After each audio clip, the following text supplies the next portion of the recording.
বন্ধুরা, আশা করছি তোমরা সকলেই খুব ভালো আছো। তোমাদের সংসারের হাজার হাজার টাকা বাঁচাতে আজকের একটি নতুন টিপস তোমাদের যেটা দেখে খুবই ভালো লাগবে। আমাদের কিন্তু প্রত্যেকের বাড়িতে প্লাস্টিকের বাটি বলো, প্লাস্টিকের মগ, বালতি, সব কিছু প্লাস্টিকের জিনিস কিন্তু আমাদের বাড়িতে থাকবেই, প্রত্যেকের বাড়িতেই থাকে। তবে এই সুন্দর সুন্দর প্লাস্টিকের জিনিসগুলো যদি ফাটল ধরে যায় বা ফেটে যায়, মগ হোক, বাটি হোক, যে কোনো কিছুই প্লাস্টিকের জিনিস ফেটে গেলে কিন্তু জোড়া লাগানো খুবই কষ্ট।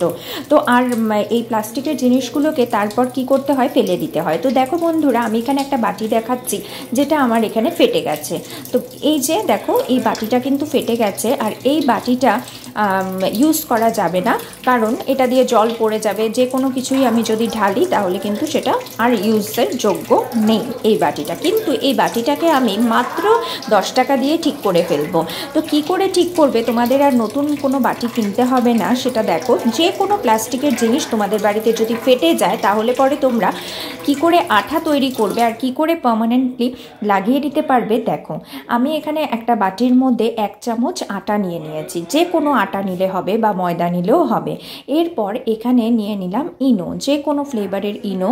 1 চামচ ইনো, 1 চামচ আটা, ভালো করে মিশিয়ে নিতে হবে এই মিশ্রণটাতে। ভালো করে আমি এই মিশ্রণটাকে মিশিয়ে নিচ্ছি। এখানে কোনো জলের প্রয়োজন নেই। এই শুকনো মিশ্রণটাকে ভালো করে মিশিয়ে নেওয়ার পরে তারপর যেই জায়গাটা ফাটা আছে সেই জায়গাটার মধ্যে বেশি করে দিতে হবে। তো দেখো বন্ধুরা, আমি তোমাদেরকে যেভাবে দেখাচ্ছি সেভাবে তোমরা দেবে। এটা শুধু প্লাস্টিকের বাটি বলে নয়, তোমাদের বাড়িতে যদি প্লাস্টিকের বালতিও ফেটে যায়, মগও ফেটে যায়, অনেকের গামলা থাকে, কত সুন্দর সুন্দর গামলা থাকে, কিনে আনার পরে ব্যবহার করতে করতে ফেটে যায়, তো সেটা তোমরা ফেলে দিতে হয়। তো ফেলে না দিয়ে তোমরা যদি একটুখানি এরকমভাবে যদি আঠা বাড়িতে লাগিয়ে নিতে পারো তাহলে পরে কিন্তু আর নতুন কিছু কিনতে হবে না। তোমরা কিন্তু সেই প্লাস্টিকের জিনিসটা কিন্তু আবারও রিইউজ করতে পারবে। তো দেখো বন্ধুরা, এখানে আমি লাগিয়ে নিয়েছি। এখানে যেই মিশ্রণটা, শুকনো মিশ্রণটা বানিয়েছি ইনো দিয়ে, এটা লাগিয়ে নিয়েছি এখানে।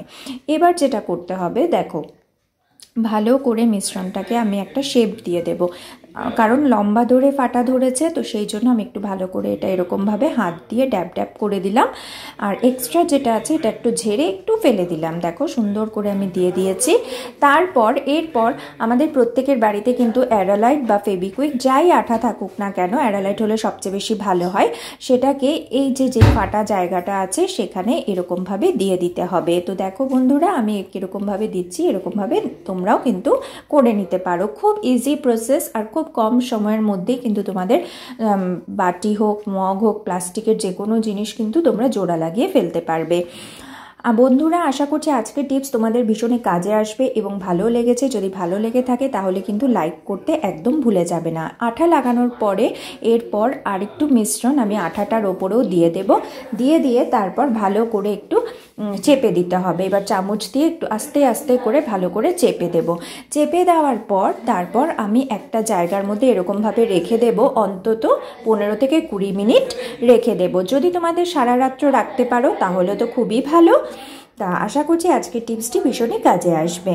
তো দেখো বন্ধুরা, আমাদের সিঙ্ক রাত্রেবেলা ঘুমোতে যাওয়ার আগে আমরা জল দিয়ে ভালো করে সিঙ্কটাকে পরিষ্কার করি, কিন্তু সিঙ্কটা বাইরের দিকে পরিষ্কার করলে পরেও এই যে ফুটো আছে সিঙ্কের, এদিক দিয়ে দেখা যায় যে রাতের অন্ধকারে যখন লাইট জ্বলে তখন দেখা যায় যে এই ফুটোগুলোর যে পাইপটা দিয়ে নোংরা দেখা যায়।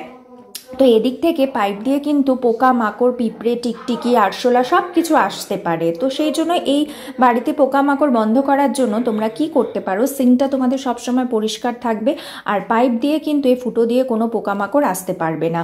বাড়িতে তো রসুন আমরা প্রত্যেকেই খাই। রসুনের চোকলাগুলো ফেলে না দিয়ে এরকমভাবে যদি তোমরা রসুনের চোকলাকে, শুকনো রসুনের চোকলা জমিয়ে রাখো, তারপর রাত্রেবেলা ঘুমোতে যাওয়ার আগে বেসিনটাকে পরিষ্কার করে রসুনের চোকলাটা এরকম সিঙ্কের মুখের মধ্যে যদি তোমরা দিয়ে রাখতে পারো তাহলে পরে দেখবে তোমাদের বেসিন কিন্তু একদম পরিষ্কার থাকবে, আর বাড়িতে কিন্তু পোকামাকড় একদমই হবে না। কারণ এই যে সিঙ্কের এই ফুটো দিয়ে পোকামাকড় আসার রাস্তাটাই কিন্তু তোমরা বন্ধ করে দিলে, তো সেই জন্য কিন্তু পোকামাকড় হওয়ার আর রাস্তাও থাকবে না।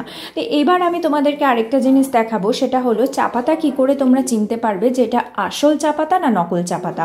তো আমরা বাজার থেকে কিন্তু ভ্যারাইটিস চা পাতা, কোনো কোম্পানির চা পাতা কিনে নিয়ে আসি, কিন্তু আমরা সেটা বুঝতে পারি না যে সেটা আসল না নকল, কারণ আজকাল সব কিছুতেই ভেজাল তো থাকেই। তো সেই জন্য বাড়িতে কি করে তোমরা টেস্ট করবে। তো দেখো বন্ধুরা, 1 চামচ চা পাতা আমি হাতের তালুর মধ্যে নিয়ে নিয়েছি। এইবার 1 চামচ জল দিয়েছি, জল দিয়ে এটাকে খুব ভালো করে ঘষতে হবে, রাব করতে হবে যতখানি পর্যন্ত জলটার একটু কালারটা চেঞ্জ না হয়। যদি এরকমভাবে ঘষতে ঘষতে দেখো জলের কালার একদম চেঞ্জ হয়ে গেছে, লাল লাল জল বেরোচ্ছে, তখন সেটা মনে করতে হবে যেটা ডুপ্লিকেট চা পাতা, মানে এটা নকল চা পাতা। আর আমি আরেকটু জল দিয়ে দেখছি যে এই চা পাতাটাকে খুবভাবে আরেকটু জল দিলাম, যে আমি কালার বের করার চেষ্টা করছি যে এটা আসল না নকল। এই জন্য দেখো আমি এখানে বুঝে গেলাম যে এটা একদম আসল চা পাতা, কারণ এখানে কোনো ধরনের কোনো বাজে কালার বেরোয়নি। তো সেই জন্য এটা বুঝে নিতে হবে এটা আসল চা পাতা। যদি কোনো এখানে কালারটা বাজে কালার বেরোতো, রং বেরোতো, তখন আমরা বুঝে যেতাম যে এটা একটা নকল চা পাতা। তো আশা করছি আজকে সম্পূর্ণ টিপস তোমাদের ভিডিওটি ভালো লেগেছে। যদি ভালো লেগে থাকে বন্ধুরা, তাহলে কিন্তু চ্যানেলটিকে সাবস্ক্রাইব করে পাশে থাকবে, এবং নতুন আরও টিপস, ইউজফুল টিপস দেখার জন্য কিন্তু চ্যানেলের পাশে থাকা বেল আইকনকেও প্রেস করে রাখবে। নতুন বন্ধুদের রিকোয়েস্ট করব চ্যানেলটিকে সাবস্ক্রাইব করে পাশে থাকার জন্য। আজকের মতন এখানেই শেষ করলাম, দেখা হবে আবারও পরের ভিডিওতে। ভালো থাকবে, সুস্থ থাকবে। Thank you.